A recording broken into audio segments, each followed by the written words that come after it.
Good morning, good morning.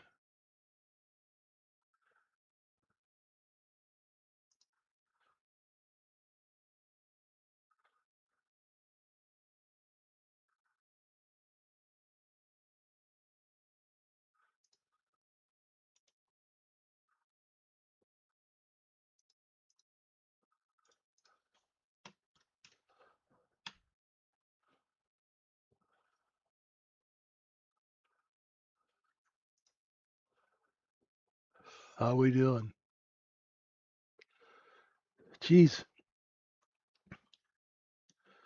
boy, when this market corrects inventory, like sometimes it corrects quickly, and then sometimes it's like watching molasses run down the side of a table after you've spilt it. I mean, my goodness, look at that. So much distribution over 75.11 and then just dips underneath it just quickly and boop, right back up. How strange. Welcome, everyone. Man, it takes time. It takes time for this thing to sell off. Gosh, you know, and then sometimes it's just like there's no bid and it just drops and drops and drops. This is a strange market, okay? And this is what I mean by the agenda of the market changing. A lot of people ask me, JJ, what the hell are you talking about, right? What do you mean the agenda of the market? Well, the agenda is what creates the order flow, believe it or not. So when the large traders they want to accomplish something, they'll do that with their orders. Now, and it's kind of hard for us to keep track of that and then adapt to that change when it happens. It's definitely not easy. It's definitely, you know, um, for the folks in the room, I did another video on no BS candles, and the second part of that title is I really don't hate wicks. So I don't want you guys to think I'm against candles and wicks and things like that.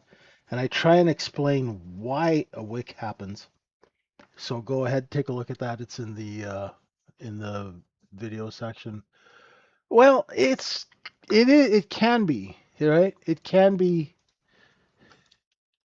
if we misread it.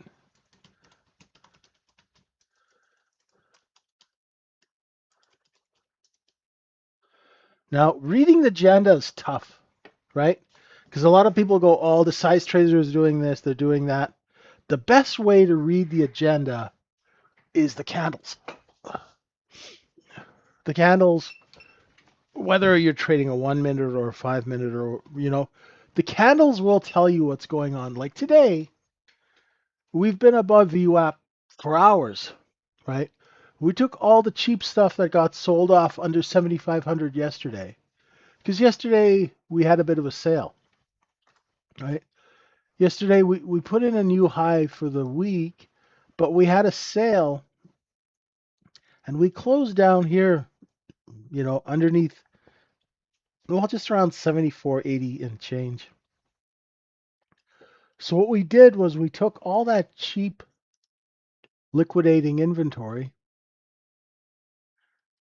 Um, you know what? Half-hour candles work. You can detect single prints with a half-hour candle.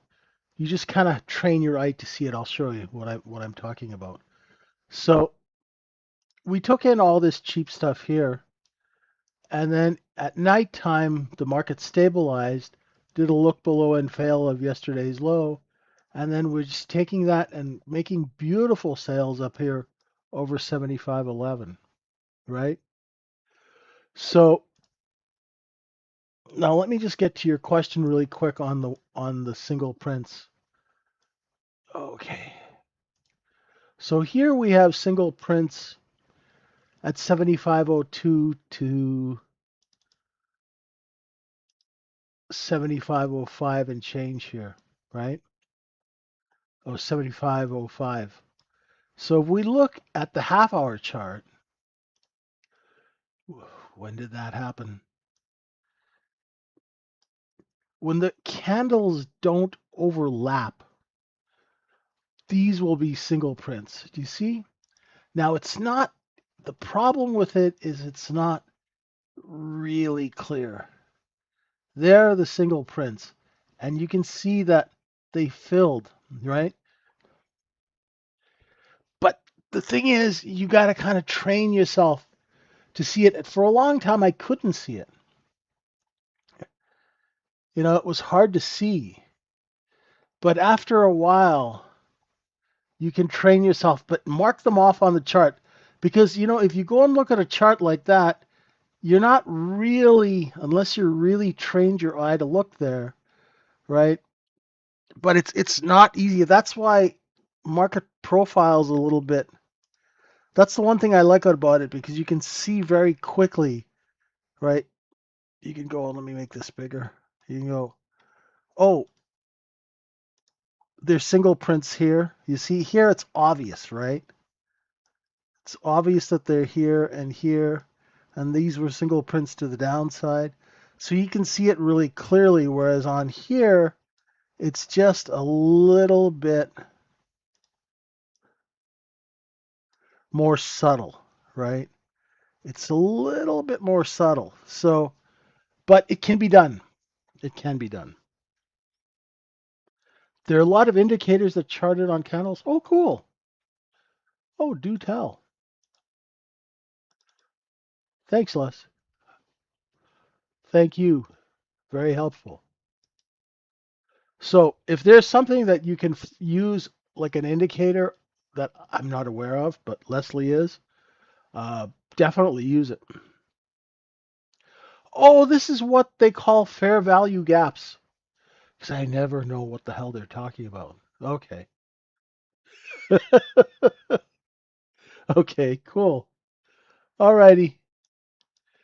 Now let's see what we're going to do here. We're going to open inside yesterday's range, right? We're going to open inside yesterday's range, and we're going to open inside yesterday's cost basis. So what does that mean? That means business as usual, which means not huge changes in price, right? That means chop, okay? That means choppy trading conditions off the open while the market kind of finds the bid. Now, overnight inventory is long, right? Not really an imbalance. Okay, yeah.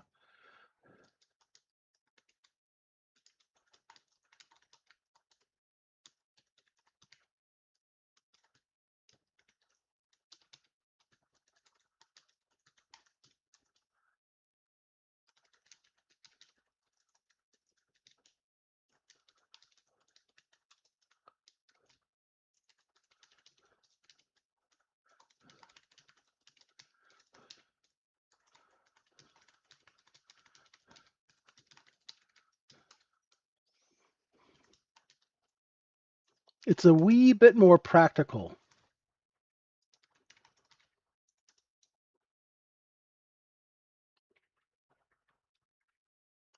So overnight inventory is long. It has corrected. It found the bid in those single prints, right? So that's why single prints are just a short position. When the market took this high, anyone who was short underneath it is bid to cover, and they came in and covered here. So if you were short on the way down, say you were short 18, right, and you were looking to cover, you know that when you get down here that there's going to be some buying. See how simple it is? Right? So the single prints just tell you where the buying's going to be and where the selling's going to be. See how when M period came up into this area where we had single prints yesterday, you can see that it came into there, stopped, and then boom, down lower. So single prints to the upside are a short position. Single prints to the downside are trapped longs, which is supply, which is resistance. Simple, right? It just helps you it helps you actually execute. That's what we're trying to do. We're trying to keep the analysis simple so we can free our mind for execution. Right? That's what we want. We want to be able to execute, you know, like the guy in the Matrix where he's just moving. See, now there's that wick, right? Do you see the wick? That means price goes up really quickly. Now, if the next candle can't take out that top, then you know it was just a brief set of orders that pushed the price up to 24 and then pop back down. Just like here, you see? A quick move up and down, then back down. So you know the sellers are still here, but just for a brief moment in time, they'll allow price to go up because they see a bunch of people who are willing to pay more. So the wick is actually an indication of time, right? Time spent up or down.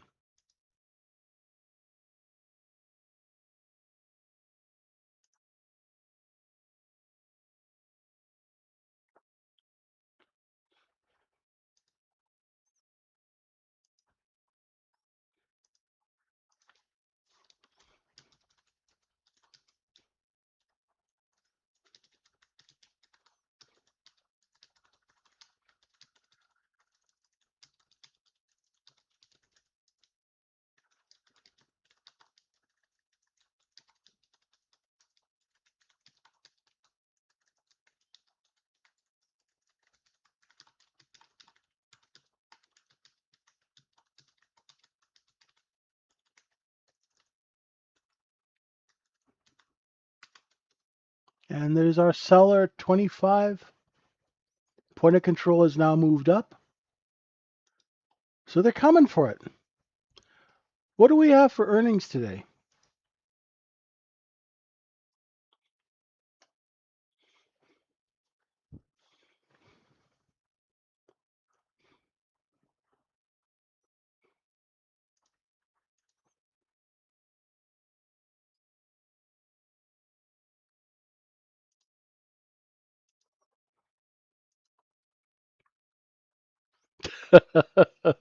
Okay, let's not bash this guy too much, even though he's a little nuts.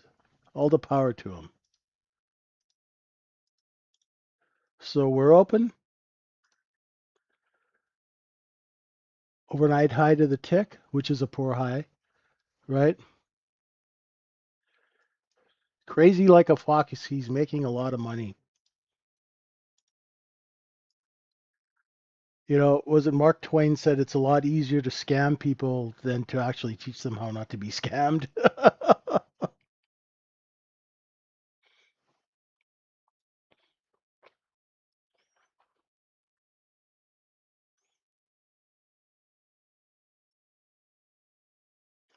There you go, Rebel.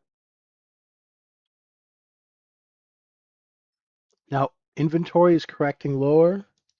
So if you are on the short side of this, where are you looking to cover? Right? You're looking to cover just here in the 16, 17s. If that breaks 14, and if that breaks back to VWAP, right? So inventory is long. It is finally correcting lower. So if you're short, like I'm short 19 on 4 contracts, covered one at 17, covered one at 16 and 3/4,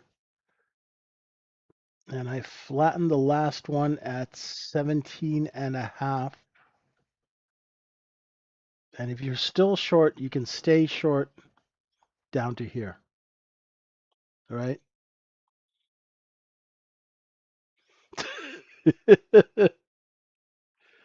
You know, it's kind of like Murdoch on the A team, right? You never know. All right. So 75.11 is our target, right? I don't want to disparage people, right?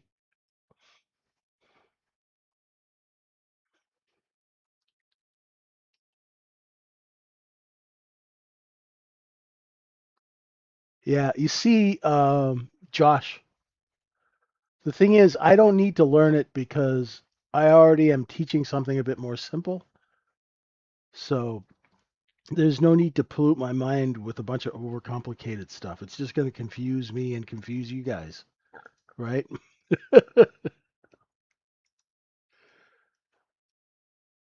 Short covering before this stop. Okay, remember inventory is still long.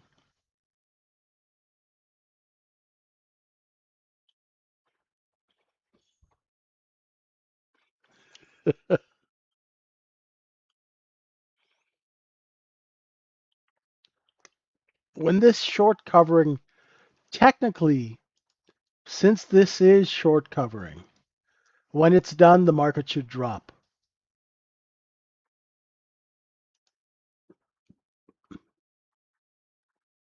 See? It's creeping. Let's see if we can get a print at 14. There's a 14. There you go. There's 14.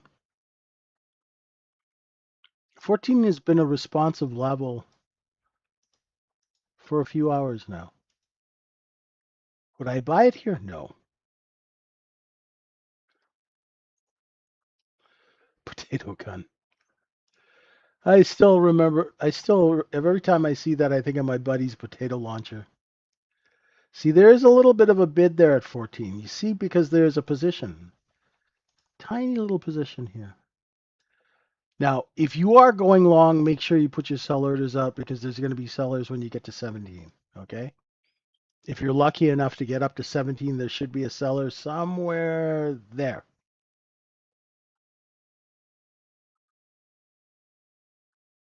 Huh, what do you know? It actually worked better than I thought it would. I didn't see, because 14 worked nicely in Globex, right? Resistance turning into support. But I didn't think it would actually hold in RTH, huh?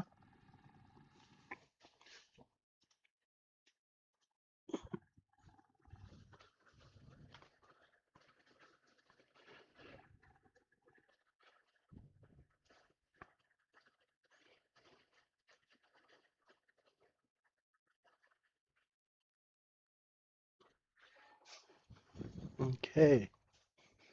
Sorry about that. Huh, not bad little bounce. Not a bad little bounce.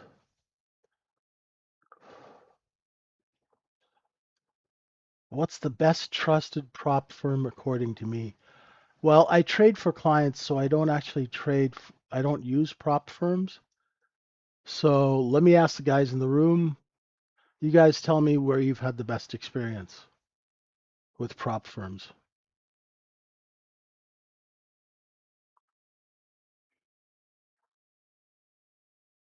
Now, when a market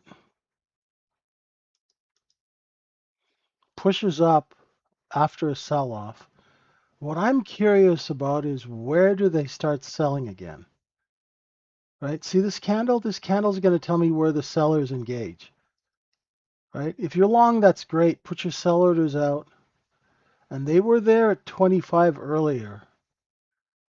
And they just clipped into it there. Geez, that bounce is really quite surprising. Was not, that really took me by surprise. Huh,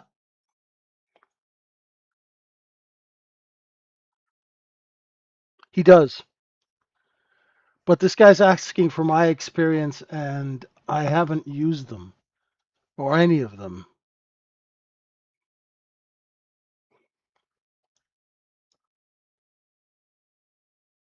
So we'll see. Okay, we've got the seller at 25. And as we come back down, now we're looking to see, has the buyer moved up from here? Will they move up here above 17? Let's see.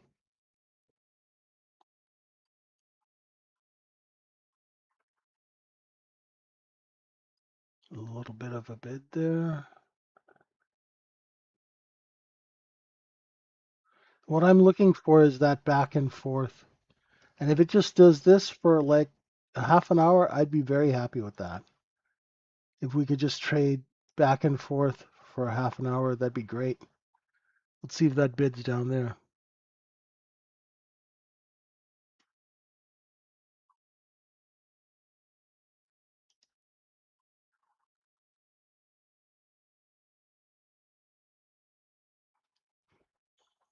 Guys, let's get back. Let's bring it back to trading, okay? Before I get into trouble with someone.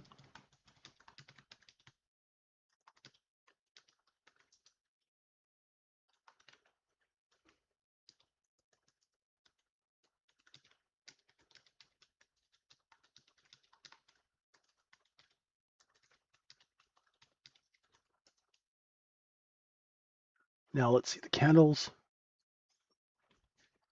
I'll get back to you on that, Tom and Hat. You can DM me, okay? We'll figure out a home for you. Hey, look at this. The coin of bitterness is up $1,200 today. Nice. Can we get over 67,500 and stay there? That's the question. There's a lot of traffic up above us.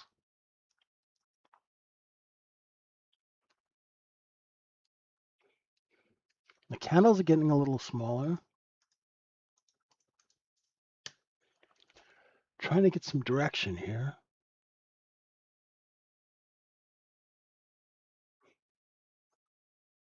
Yeah, I'd love to take people back to the 80s and the 90s.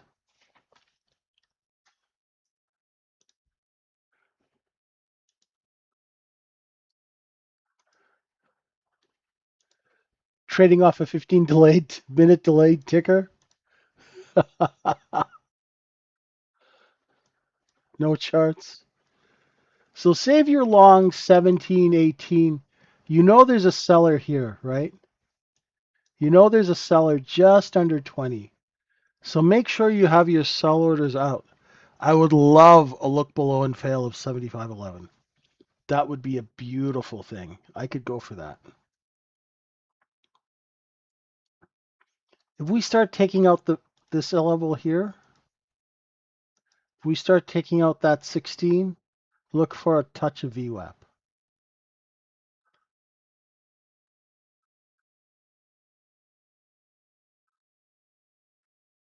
Here we go.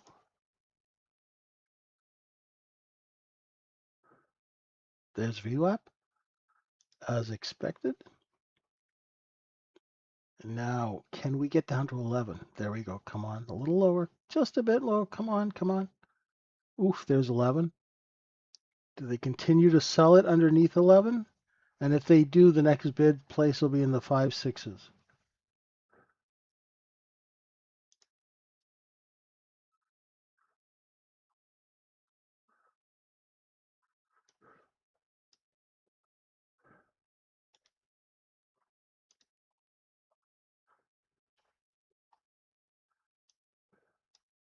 All short covering, my friends. Even your neighbor's cat is going short? Cats love short selling.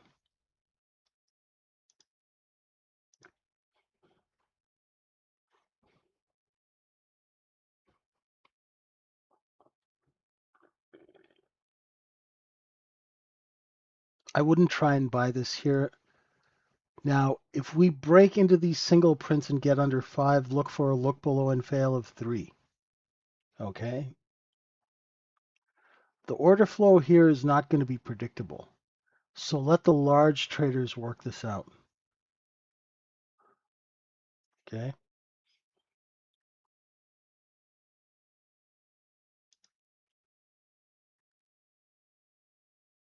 You can see the seller engaging, pushing price down. This is what's supposed to happen. Inventory is long. The trades, other than this quick pop-up, have been to the short side. And here we go. Coming into these singles.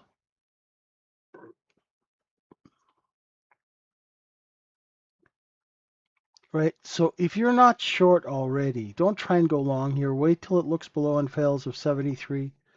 There also should be some kind of a bid here.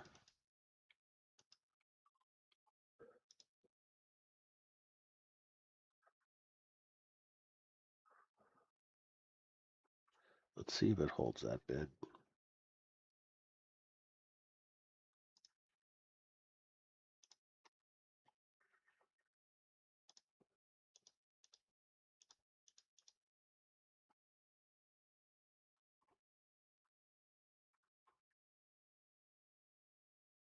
This is shorts front running 75.05 to cover.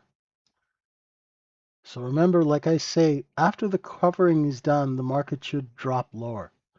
The only reason it won't drop lower is if the sellers see buyers underneath 6, then they'll raise price.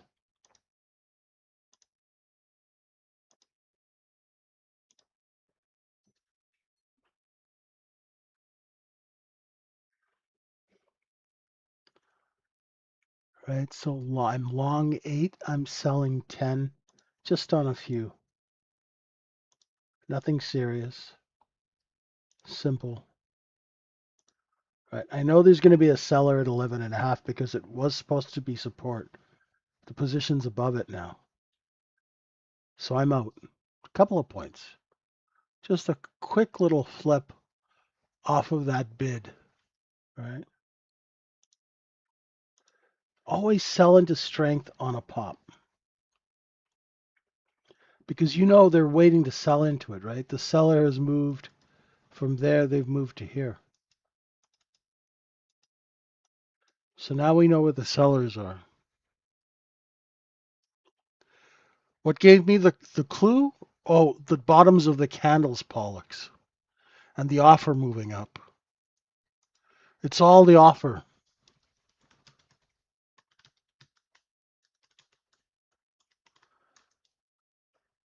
What does Carl Weathers say in Little Nicky? It's all in the hips. It's all in the offer, man. It's all in the offer. Just watch the offer.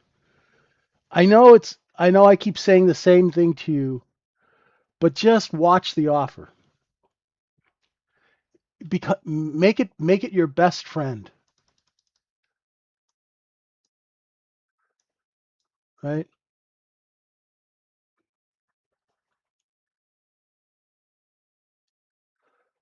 Watch the offer. See as it raises, see now it's moving back and forth, but as it comes up, you know the seller is here, right? So if you can't offer above that level, you know that there's selling competition, right?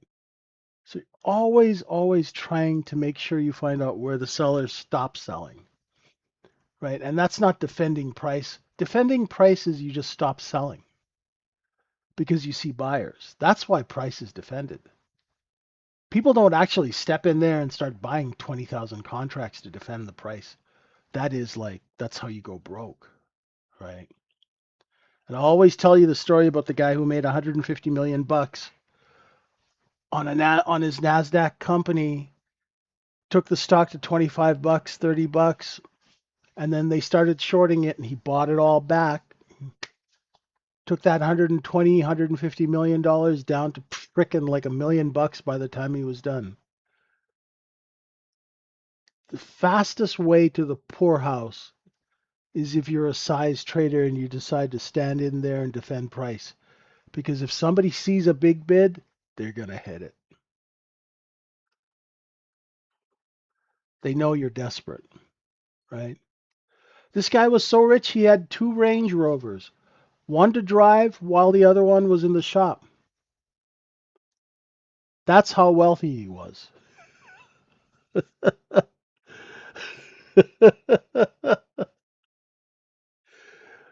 Right. So if you're long those 8s, make sure you're liquidating the 9s and 10s. Uh, I always trade the 1 minute chart, right? Now you're welcome to trade a longer time frame. There's nothing wrong with that. Right here, uh, where's my 5 minute chart?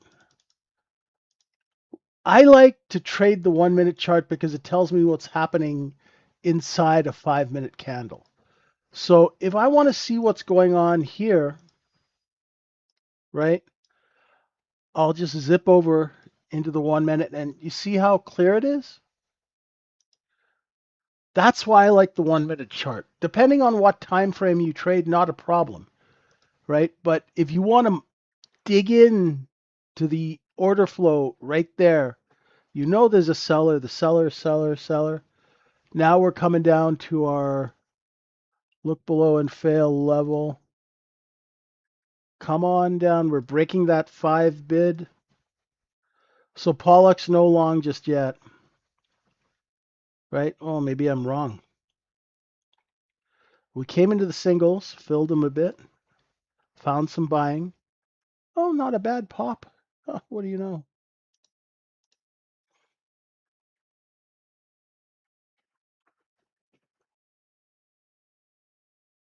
So what I'm going to look for now is to see if we can go sideways here and then do a quick pop, or whether do we do a look below and fail. Yeah, 1 minute is really a microscope. I recommend new traders use the 1 minute. Once you start getting better at execution, then you can start using higher time frame charts. You can use it on a 10-minute or a 15-minute, but I like to micromanage the trade because I'm cheap. Oh, by the way, I'm long 8 again, Pollux, and I'm selling the 10s. And now I'm selling the 12s. I got 7 left. I'm long 8. And I'm just going to get out of this trade here. I got 3 left. Take me at 11. Take me at 12. Oh, you took me at 12. Thank you. 11 and a half. Okay. Flat, right? I like to micromanage my trades because I want to know what's going on, right? Once you have, like, if I had, even if when I trade like one of my larger client accounts, it's a substantial account, as PE guy would say. It's substantial, but I'm still cheap, right? I'm still cheap. I do not like to lose money, right? Especially if it's stupid, right? If we try a transaction and it doesn't work, I understand, right? That's business. But there's no reason to just blow money for no reason, right? That's wasteful, right? So when you blow up accounts and that's just wasteful, right? Next set of sellers is going to be up here if we clear these clowns here at 16 and change. I should have had that marked off. Apologies, right? And there's the seller, right? And there's your wick. The wick's just telling you, hey, buddy, we're going from 12 to 16, but if you go long, get out of the car at 15 because I'm going back quick, right? It's like in the old days when you'd catch a ride with your buddy and they wouldn't stop the car. The car just keeps rolling and you have to hop out. We all remember those days, right? They're not stopping. They'll slow down and then you hop out. Okay? But it's not a chauffeur service. Does it take a while to get conviction? Of course. No, of course. That's why, Jimmy, I've told you a million times you got to take 1,000 trades. That's why I keep bugging your ass to do the reps and to focus on just doing the reps, doing the reps, doing the reps. Right? Hey, Keith, how you doing? Right? This is why you always ask me questions and I'm like, concentrate, focus. Right? And I'm always bugging your ass to focus on that one thing. That's how you're going to build the confidence. When I started doing this, I didn't even know what a look below and fail was. Right? I had no idea what the hell I was doing. It took me years to sit there and figure it out, and then it took me even more years to get profitable, and then it took me even more years to be able to explain it. Like this morning, Seymour was talking about candles and wicks, and I've been trying to explain this wick thing for a while because I've just been telling people just don't worry about the wick, just look at the print, right? Now, the thing is, when he said that, it was like, oh, light bulb. Well, how do I explain this whole wick business? right? It's a matter of time, right? So on this big candle here, we wicked above VWAP up to 16 and boom, right back down. And then look, the seller came right back, right there. And then the seller moved down. Now, where's the seller? They're still there. The next candle opens in a minute. Is it going to go like this or is it going to do this, right?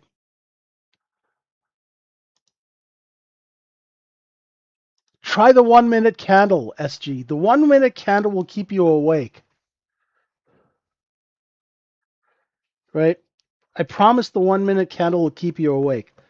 You can really, the thing about trading a longer time frame candle is that your ability to focus and really focus in on that 5 minute or 15 minutes, it's hard. Whereas the 1 minute can tell you exactly, oh, hey, the seller lifted above VWAP. Now, are they going to continue? Because you know they're going to sell into the 16s. So had you bought 12, 13, right, you know that there's going to be a seller there, so you get your orders out right away, right? You always want to, as soon as you long in this market, right? In this market, as soon as you're long, go put your sell orders out. As soon as you're short, go put in your buy orders. Don't take it for granted in this market, right? And don't turn your back on this market, right? This is a snaky frickin' market. You guys have to be on, especially in RTH. Globex, you might be able to get away with a few more errors. That's why I always tell people trade Globex, right? When you're starting. Because it's a bit more forgiving, it's a little slower, right? It's kind of like the bumper cars at the fair, right? Before you get into a faster vehicle, right?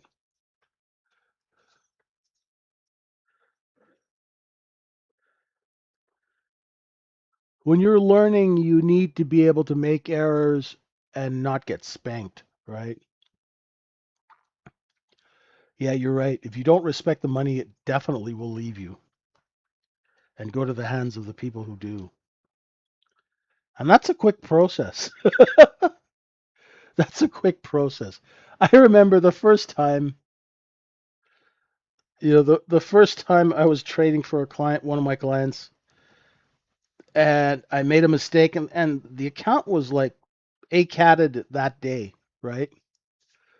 Right? I screwed up. They moved their money.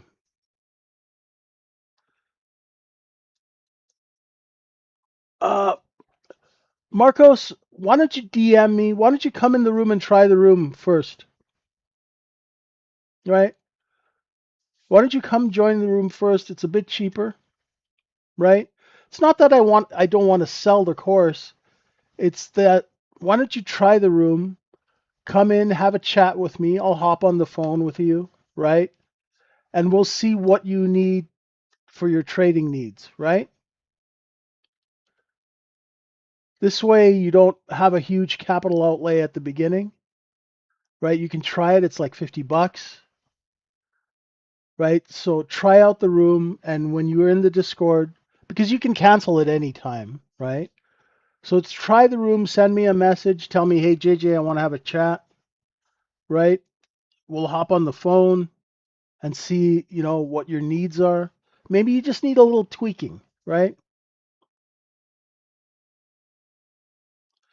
Selling into strength is a beautiful thing, Jonathan, because the thing is, there's so many other people selling and competing with us, right? That's why, remember, you see those old floor trader, we're just scrubbing 11 and a half right now, like one of those robotic vacuum cleaners. You ever see those, like the movies with the pit and the traders are pushing and shoving each other on the floor? Well, that's because of price competition, right? They're trying to get out of their inventory or acquire inventory or fill client orders, and everybody else is getting in their way. So that's why they're pushing and shoving, right? This is pushing and shoving. It just, you can't see it because it's electronic, but the business is still happening, right? So when you go to sell here, somebody's going to undercut you and somebody's going to undercut them until you see buyers, and then everybody lifts price at the same time. And it's not that it's manipulated, it's that institutional traders are all taught the same way, right? Yeah, you really want to sell into a breakout, right? I know a lot of people buy breakouts, but we on the other side have been taught to sell into a breakout, and that's how you get rid of inventory. Because a breakout is what we call a liquidity creation event. Now, that sounds really fancy, right? A breakout means, like, say we're in this range here, right? And we break out here. That means that there's buying. So if you're long here, you should be blasting this buying with every single contract you have, right? It's like a gift, right? Yeah, so it just means a crap ton of buying, and it's an opportunity if you're lugging a long position, turn that long into cash, right? It's all about turning inventory into cash. That's what our whole thing is. So you can buy some more inventory and turn it into cash again, right? Now, some markets, when we have a nice stable market, some markets you have beautiful buying, and you can build a position and hold it. Like you can buy 100 contracts here and then sell them into strength, right? What is the reality? Right now, my friend, that bid is, if you're a short seller, that bid's a bid pain. There's so many people trapped short here.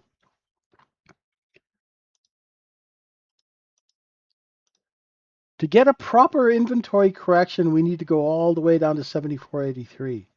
Right now, we're not getting one. So if you're buying the 14s, right, here we go. There's that seller at 15.16, right? If we can accept above 16, you'll be looking for 18.19. Now, you want to be long underneath 13 to sell into this. Oh, drawing the levels is really simple. It's really simple. I call it hillbilly math. You just find a balance zone. I'm long 3 at, where the hell am I long? 14. I'm selling them at 17. So um, all you do is you find a nice back and forth level, and then you just, I'm on my last contract at 18. Jeez, I should have bought more. That's okay. Um, all you do is you find a nice back and forth, and then you double it. Because the back and forth is what we call a cost basis. And then you just double it to the upside. Oh, look at that. Look how rough I did that. Look where we stopped, right? Within a couple of ticks, right? And then you double it to the downside. So this is your cost basis, which is a fancy way of saying how much you paid for your crap, right? So this is what you paid for it, right?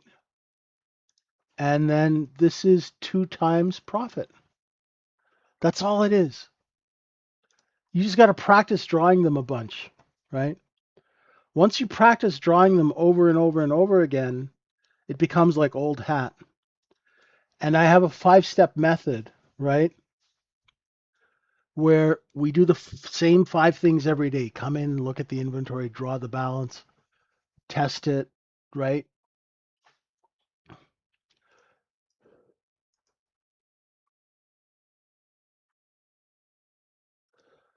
This is Pollux. This is practice, man.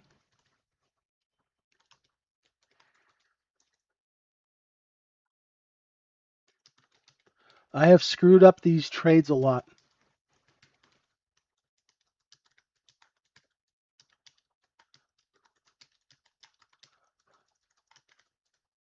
until I got the execution down. Practice your execution over and over. Cut the analysis and focus on execution. And use your stops to give you feedback.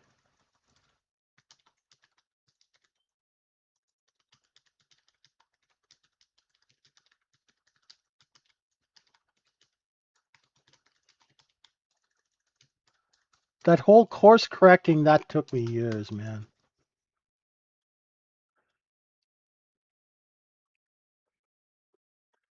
Yeah, see see how simple it is, SG, right?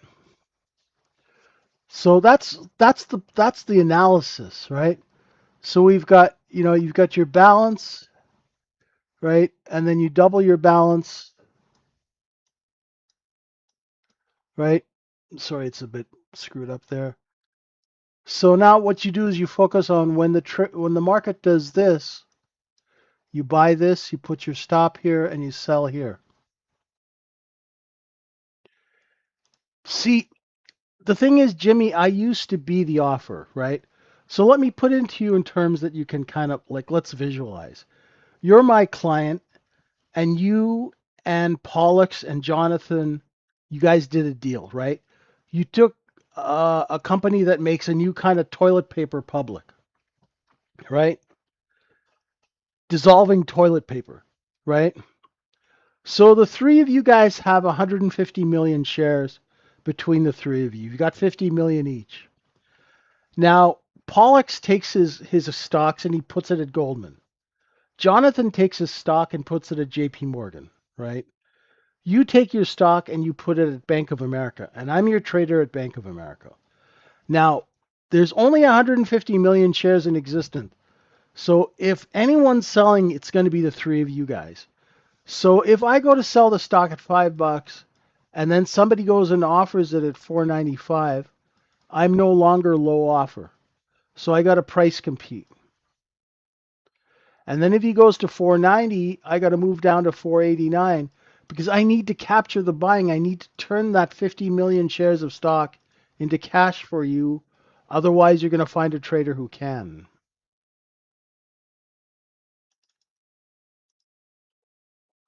Right? So it's all about I'm competing with your three other partners to sell. Now, in deals, there's a quote unquote gentleman's agreement that you guys all sell at the same time, which I've actually never seen happen except for one crew that I worked with. And those guys had been working together for 30 years. These guys were amazing. They did Chop Computer and then they did Ants. They would do the deal. They took Chop. They took it from like nothing to $100, split it, took it to 100, split it, took it to 100, split it, let it sit for 10 years, came back and ran it again as ANTS. These guys were pros. They never talked on the phone. They would meet once a year. Everybody knew their job. Nothing written, nothing in fax, nothing, no electronic communication at all. Everybody knew their job and they knew what to do. They talked to themselves through signaling with their market makers. That's the only crew I've seen, and they were billionaires. The other crews, what they do is they all try and cheat each other. Jimmy says, I'm not selling. Jonathan's selling behind his back, and Pollux is already sold. Right? Because when the buying comes in, it doesn't come in for very long. You got to capture the buying. Right?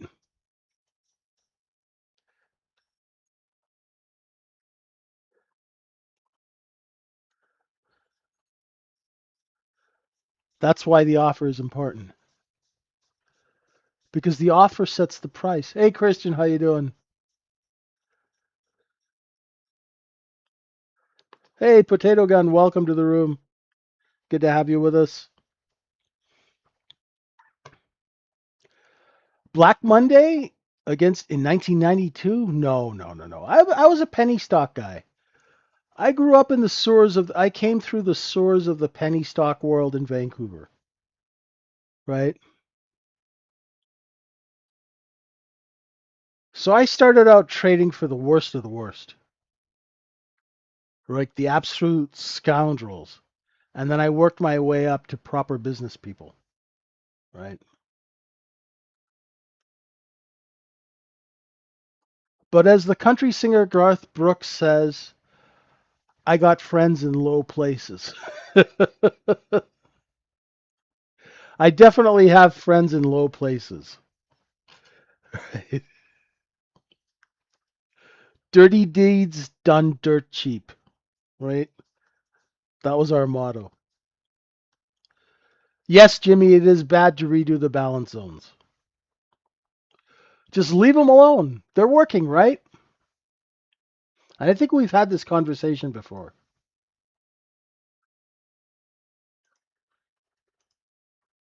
Because if you redo them, how are you going to know where everything's priced?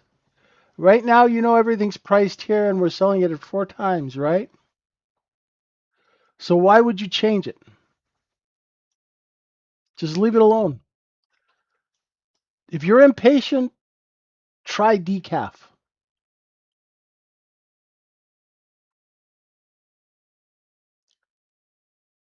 Try decaf. 92 I was still a bouncer in 92. I didn't get into the market until 93. 92 is when I read Liar's Poker and decided I wanted to be a trader. I got my first job in the market as a phone chimp in 93. Hey, Sadiq, what's going on? So right now, kind of boring, I know. We're taking this and we're selling it here. Right? We bought it under VWAP, we're selling it here. Still back and forth choppy, right? I told you it would be choppy. And we're right in the middle of this purple zone, so there's not like the greatest trade. I hate trading right in the middle of the zone, right?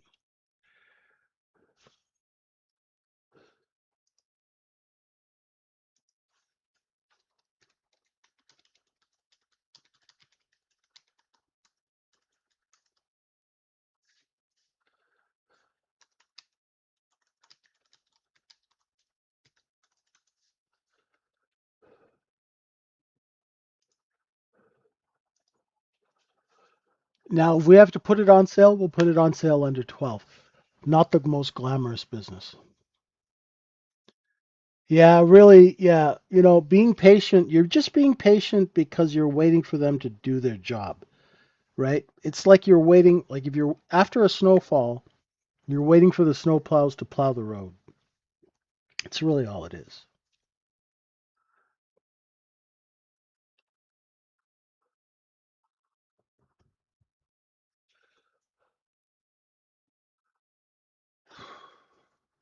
A little distribution here. Not much to do, right? Have a coffee, relax, right?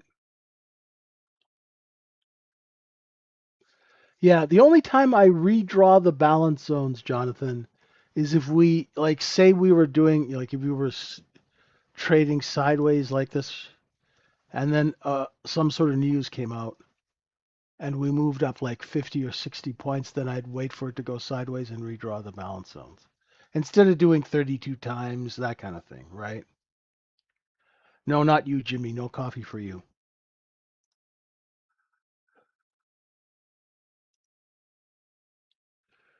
So now we've got sellers at 16 again. So now we got to put it on sale. Is that going to bring in people? When we put it on sale, this is like the blue light special at Kmart, right? Is that going to bring in buyers? We were 17, 16, and no takers at 17.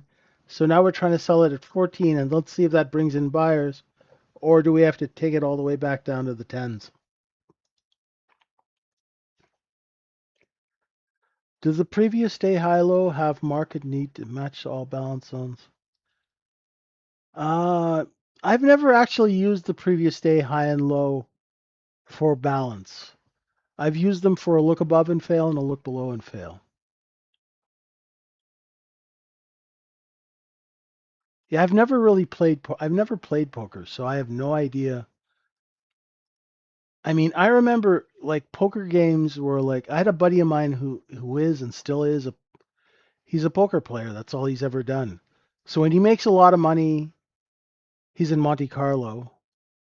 When he doesn't make a lot of money, he's a waiter at a French restaurant. And I still remember poker, his poker games, he'd be like, "Oh yeah, pick me up at 5 in the morning. We'll go for breakfast." I'd go into like some Chinese restaurant in the back room. There's a bunch of really sketchy people, rooms full of smoke. They all have heaters, right? Everyone's got a gun, right? This guy's playing poker, right? And everybody just looks like, like they're in one of those really bad gangster movies. Now it's all online.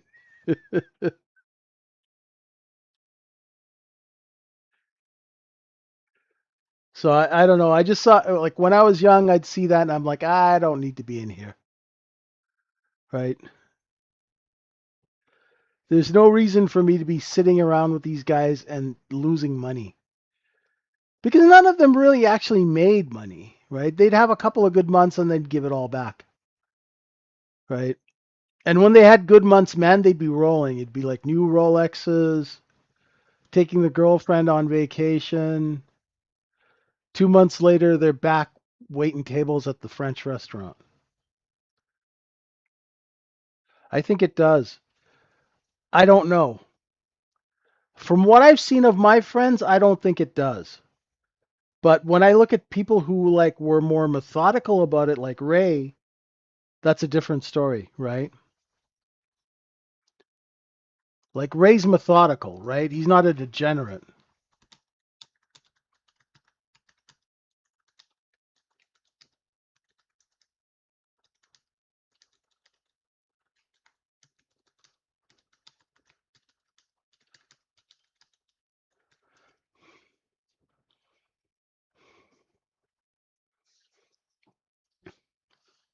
Like Ray was very scientific, or I don't know if you can be, but he was very methodical and scientific about his poker playing. He actually studied the game. My buddies were like, they were just degenerates. Yeah, yeah. Okay, we found some buying. See? The blue light special brought in buyers. See, sorry I was distracted with the poker story. Right? We held VWAP, now we're back up.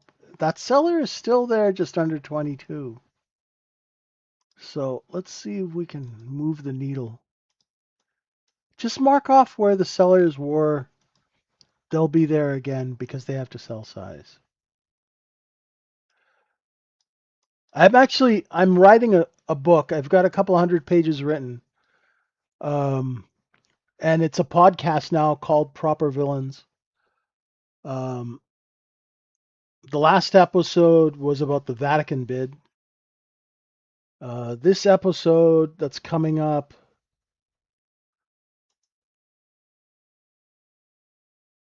what did we call this one?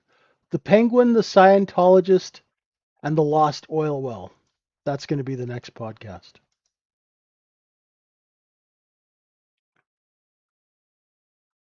Yeah, this is just chopped. Now we're back on sale. We're going to come back to cost basis, right? Now, what I'm curious about, call me crazy, but I want to see what's lying here. What's lurking down here, right?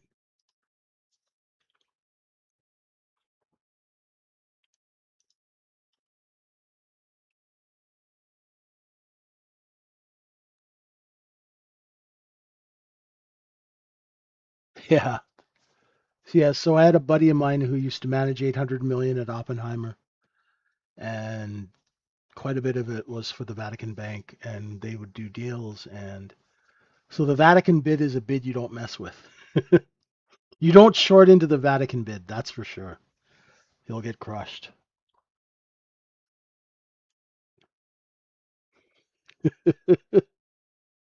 That's when you guys hear me say don't short Vatican bid, that means get the hell out of the way. The buyer's too strong.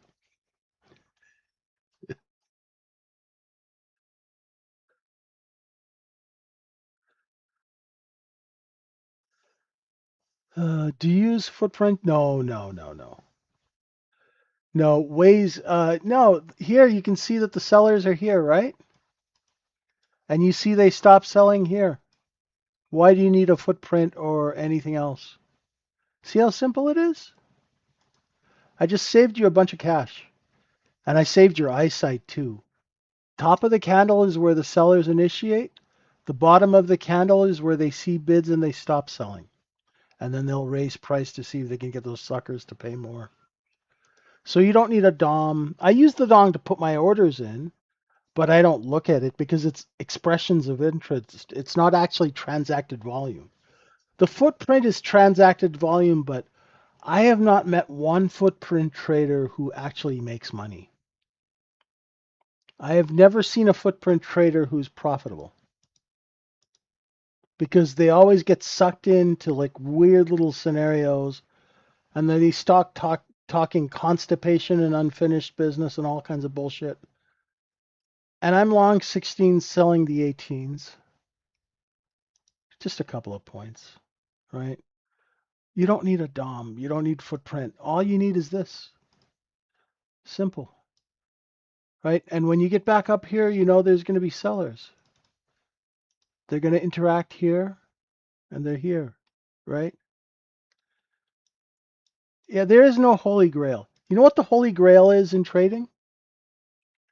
Discipline, money management, execution skills, all that really boring crap, right? The holy grail in trading is repetition and discipline. The top of the candle is where the sellers will sell. Look. See the top of that candle? Look where we stopped.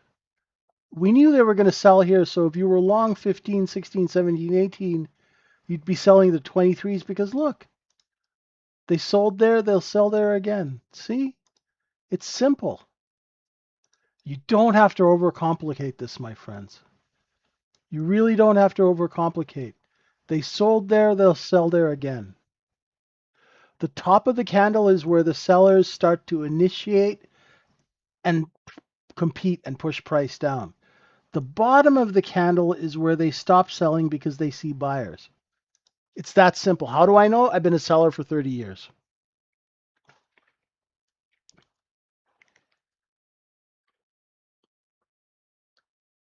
At the top of the candle, that's when, whether it's a wick or whatever it is, the top of the candle is where the sellers will all start to price compete. So SGU sell at 5, I go 490. Somebody goes 480. Now, if we see buyers, see how it stopped there again to the tick. See how simple it is? You don't need any special software. This is free. Free is good. All you have to do is be able to draw a straight line and pay attention. And you've just taken all of that software, all that DOM, footprint, all of that crap, and thrown it out the window. Right? Don't waste your time. Don't waste your time. Learn this. This is all the info you need.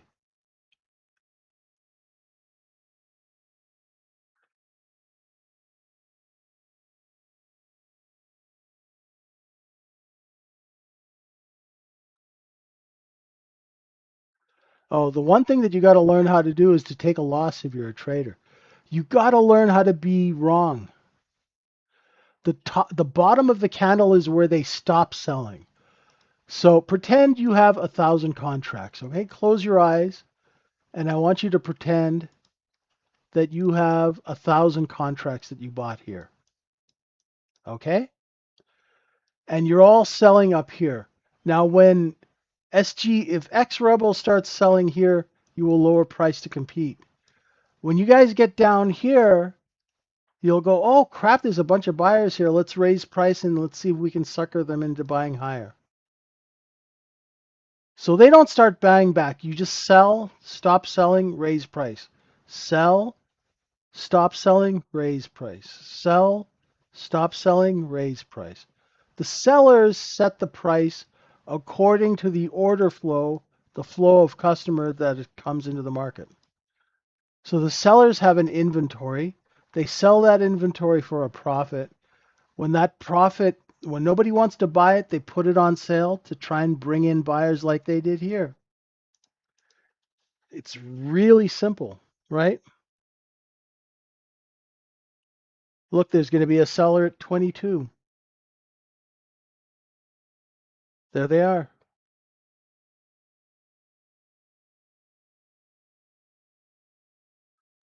Spend some time getting to know your candles. You don't have to worry about patterns. You don't have to worry about type of candle, right? Just look at the top and the bottom of the candle. That's all you got to do. What do I think about gap ups and downs? They're my friends. I like them. A gap up means lack of supply or a short position. A gap down means no, that there's too much supply.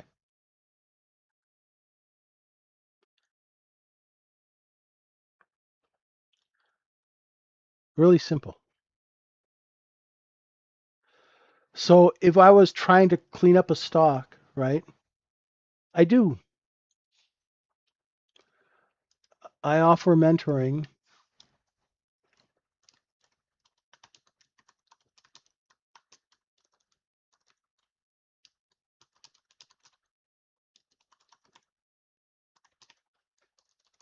If I can spell it properly, yeah.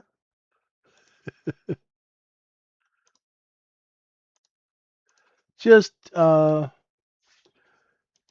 you can DM me at vwaptrader1 on X or vwaptrader1 at Gmail.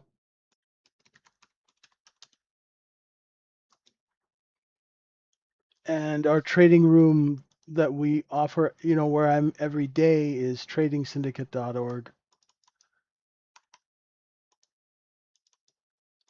So you can get a hold of me a couple of ways.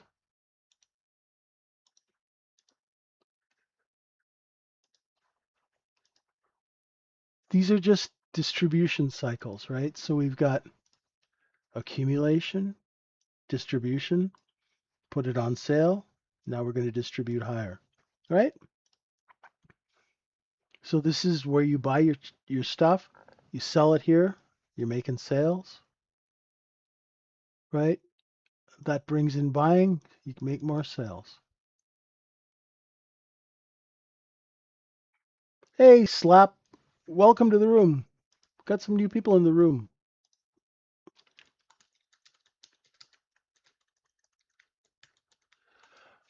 My mission statement is to take trading and simplify it so you guys don't have to waste your whole lives sitting in front of these screens. I want you guys to make money and then go to the beach, right? Make money, go do something fun, right? My method of trading is hit and run trading, and it's practical. So we need a business reason to take a trade, a business reason to get out of the trade, and a business reason to stay in the trade. Now let's see where these jokers sell into it. See, there was a seller there before. Who are the traders trading in between? Oh, lots of different people. It's not foolish at all. When we're trading from the edges, the traders who are trading in between are the wholesalers, right? And also some people who are not so, let's say, how do I say this politically correctly? They're not so well informed because they haven't had the access to the information.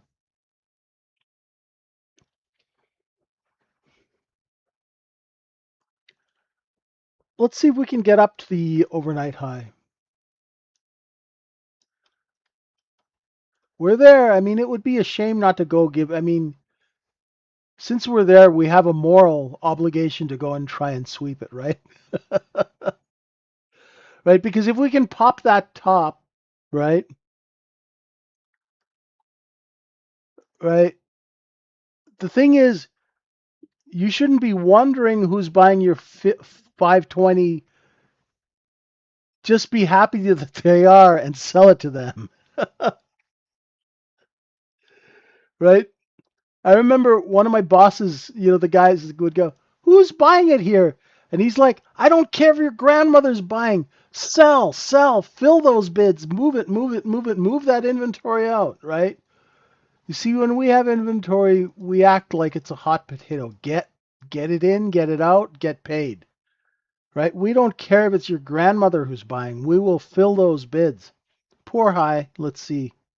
Can we break it, Sadiq? Yeah, we just want to sell. We don't care who's buying. It's like Danny DeVito said in Other People's Money. We are not long-term players, right? Boo, there we go. Can we take out that stop? There's 32. Now I'm looking for a look above and fail of 32.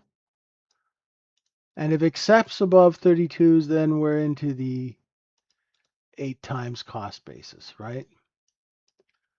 So cost basis times 2 times 4 and times 8, which I'd be surprised if we got up there. Anybody interesting with earnings tonight? We have Intel, don't we?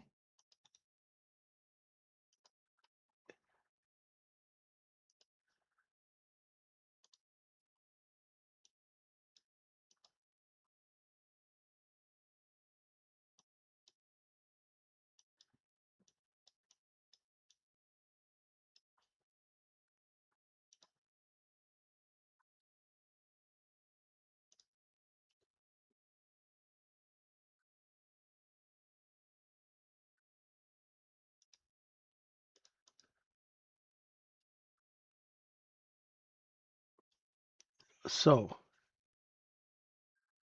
if you're looking for a short, right? You want to short the back end of this, right? I'd wait for the next candle. And if that next candle opens and can't get up over 30, 31, then you can take a little swing at it, right? If you're shorting the 29s, if you're shorting here underneath 30, your danger zone is right here, the top of that candle, and you're out. Well, it depends on how much you want to spend. Your out's going to be 31 or 32, right? If it accepts back up over 32, be careful, right? Because your seller is right here. If you lose that seller, then it could pop up to 35, right? See how it's doing that? There's the seller. So if I was short and it started to do that, I would have bought it back. Oh, thanks, Arcroy. Now, is this a look above and fail, which is turning into a look below and fail?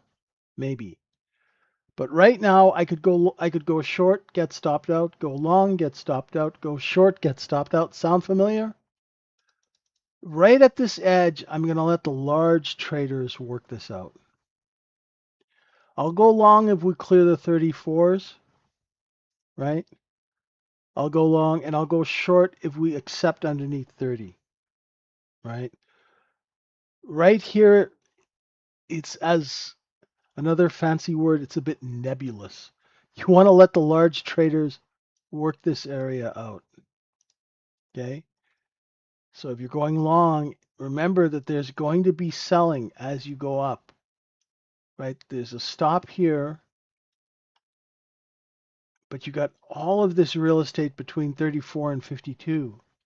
So I don't know where the seller is going to be because we haven't traded up here.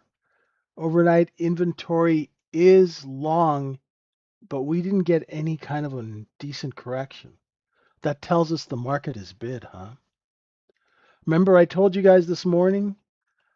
Told you if the market is long and it doesn't correct. How did I know? Top of the candle. Top of the candle, right? See this candle here?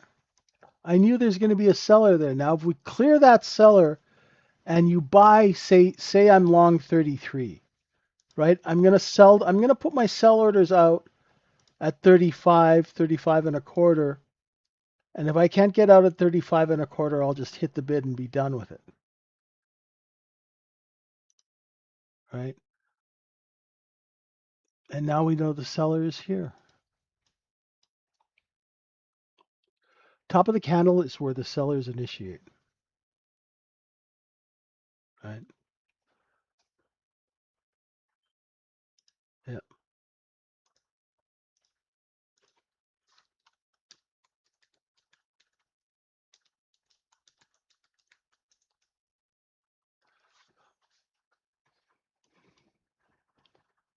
Not to be persnickety, but these are not single prints. Guys, this is excess. This is not single prints. Single prints happen between two distributions. Sorry, it's a market profile thing. It's not me. I didn't invent it. Okay. So now we did a look above. Are we going to fail? Are we going to come back underneath that overnight high? Because then we can short it back down, right? Get a nice rotation going, right? But if it clears 33 on the offers, ugh, right? That's why you can go long, you can go short, and you can get really chopped up at an edge, right? So if you are short, like say you're short 31 against the 32s, go and put some bids down at 30 and 29 and see if you can get a fill, like short 31 and a half, buying them back at 30 and 29 and 3/4. And if I can't get a fill at 29 and 3/4, I'll take the offer, right? I don't mind taking the offer because I'll make a couple of points here, a couple of points there. I'm fine with that. It's better to be late, Jimmy, right? When the trades really work for me, it means it feels like I'm late.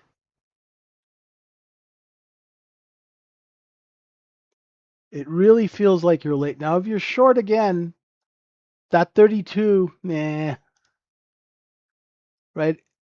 If it accepts again, it's a bit of a pain, right? Shorting at the edge, going long at an edge, you got to really, especially if it pauses, it goes sideways. What we like is when it goes like this, boing, boing. But when it screws around and farts around at a level, I'll let other people kind of screw around with it, right?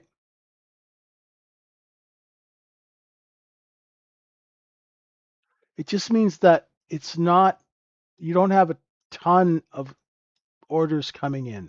It's just back and forth. The traders who are long underneath 22 are selling it up here. So it just means that business is a little slower, Jimmy. That's all. Sellers will be here. If we clear that, you're going to go along to 36, right? So if you're long 32 on a look below and fail, make sure you have 33, 34, 35 sell orders out because you don't want to get stuck in a trade at an edge because that's when it gets ugly. And if you're not fast enough or you don't trust yourself, you don't have to trade that edge. Some edges are easier to trade than others depending on the order flow.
There's the short that we wanted,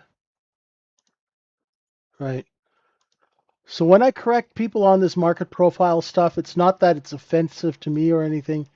It's just that they are the ones who came up with this language, right? It's just one persnickety thing, right?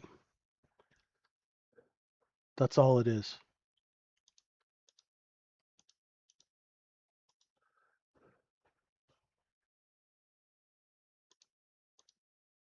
Single prints are between two distributions. These are not single prints. This is excess. That is excess. Single prints would have to have another distribution between, right? Cool. They don't tell you that, but I just try and make things more, oh gosh, how do I say, less complicated, right? If you look up their glossary, it's just going to confuse you more than when you first started.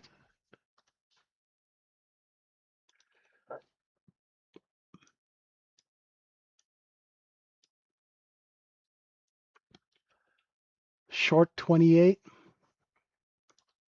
got some bids in at 26, bids at 25, still short 28, covered, got 6 left. I'm covering 25s, just a couple of points here and there, right?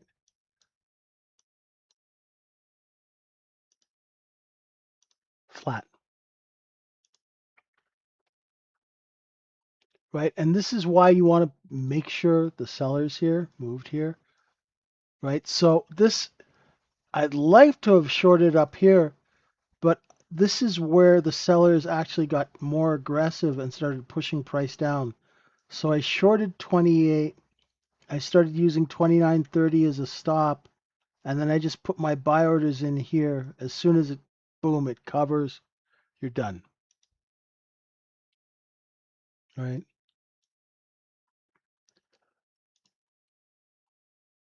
That's the short I was waiting for.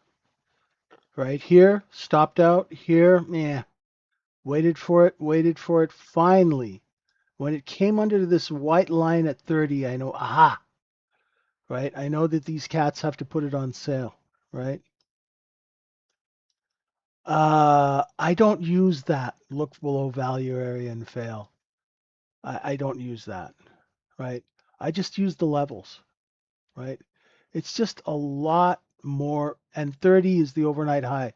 So there were bids there. Now there are people trapped above it. That's going to push price down.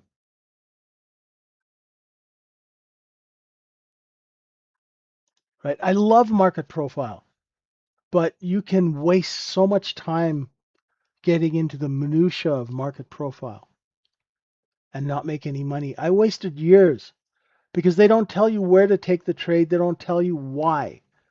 Right? They're very like they're obtuse about it. They go, "Oh, it's an art, not a science." I'm like, "Great, brother, just now where the hell do I put my buy and where do I put my stop?"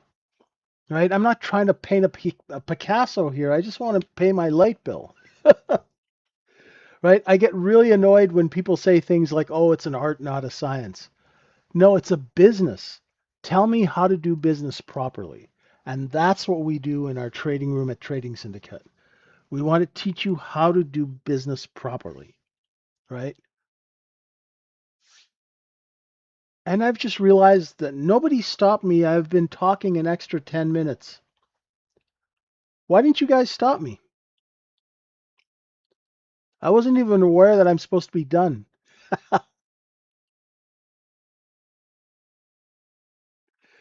Nobody even said, "Hey JJ, you've gone past the time that you're supposed to be on."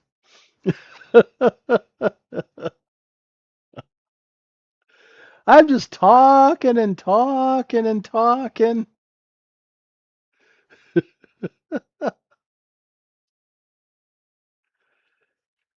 We just want to keep it simple. We want you to make some money, right? That's all. We just want you to, like the private equity guys say, we just want you to print, right? Okay. I just looked at my watch and I'm like, man, I just went over like 11, 12 minutes here. What the hell? Nobody even stopped me.